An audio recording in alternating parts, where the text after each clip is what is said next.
Imagine this. A man walks into a dimly lit cottage. Inside, a dead body lies on a wooden table, surrounded by grieving family members. On the chest of the corpse, there's a piece of bread, and beside it, a cup of ale. The man doesn't mourn, he doesn't pray.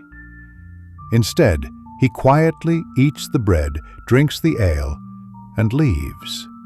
The family looks relieved. Why? Because they believe this man has just eaten all the sins of their loved one. This isn't fiction. This is history. Today we're talking about the mysterious and eerie profession of the sin eater, a job that existed in Europe for centuries, but has almost completely disappeared from our collective memory. The practice of sin eating is recorded mainly in Wales, the English border counties, and parts of Scotland, stretching from the late Middle Ages up to the 19th century. It grew out of a fear shared by almost everyone at that time, the fear that death was not the end, but the beginning of judgment. If you died without confession, or if the priest could not reach you in time for last rites, your soul might wander, restless, even damned. For poor farmers and villagers living far from churches, this fear was very real. And so, they turned not to priests, but to an ordinary man, a sin eater, who would, for a price, take those sins upon himself. The ritual was simple, but deeply symbolic.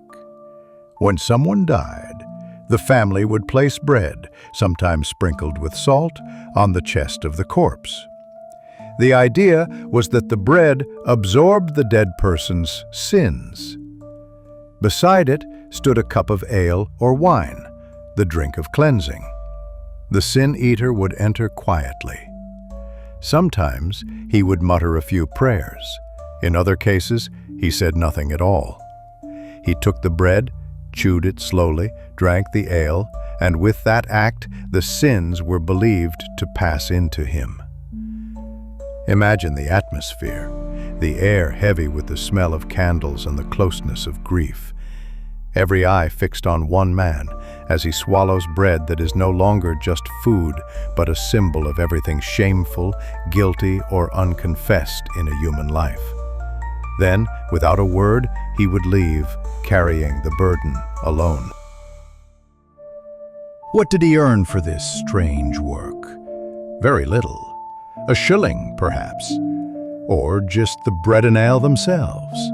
It was never a path to wealth, but to survival. And yet, despite performing a service families desperately wanted, sin eaters were avoided, shunned, and feared.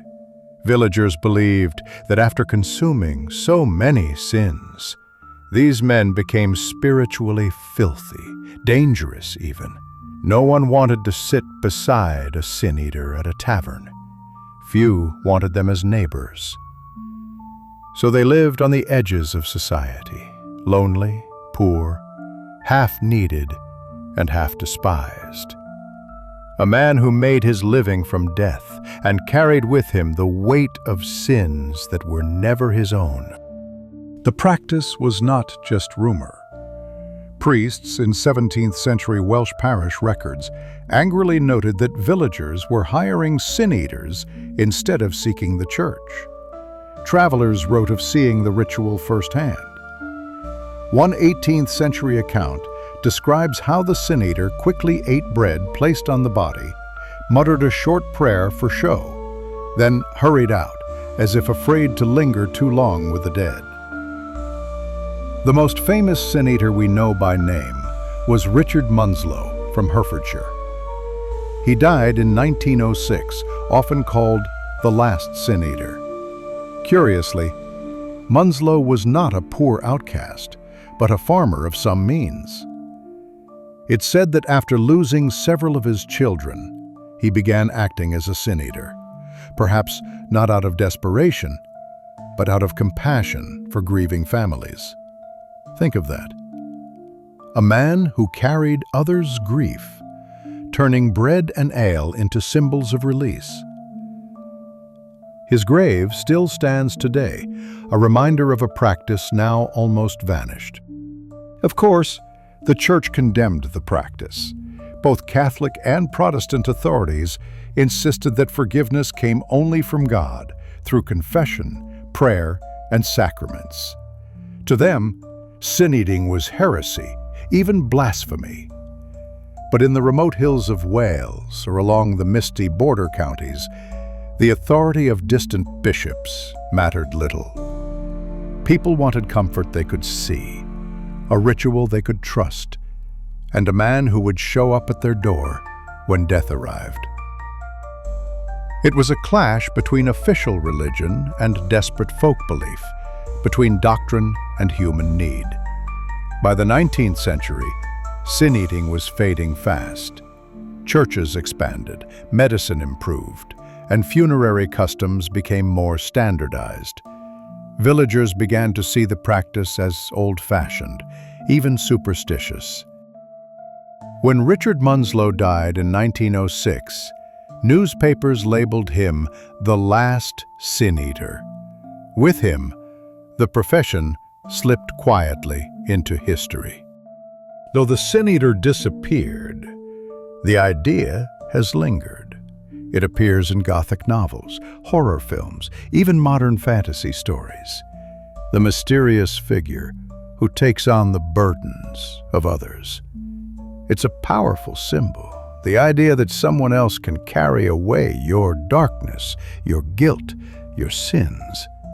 In a way, it reflects a universal human desire, the hope that we can be forgiven, even if it means passing our flaws on to someone else. So next time you think about strange jobs in history, remember the sin-eater, a man who lived on society's margins, stepping into houses of grief, eating bread off the dead, and walking away with their sins.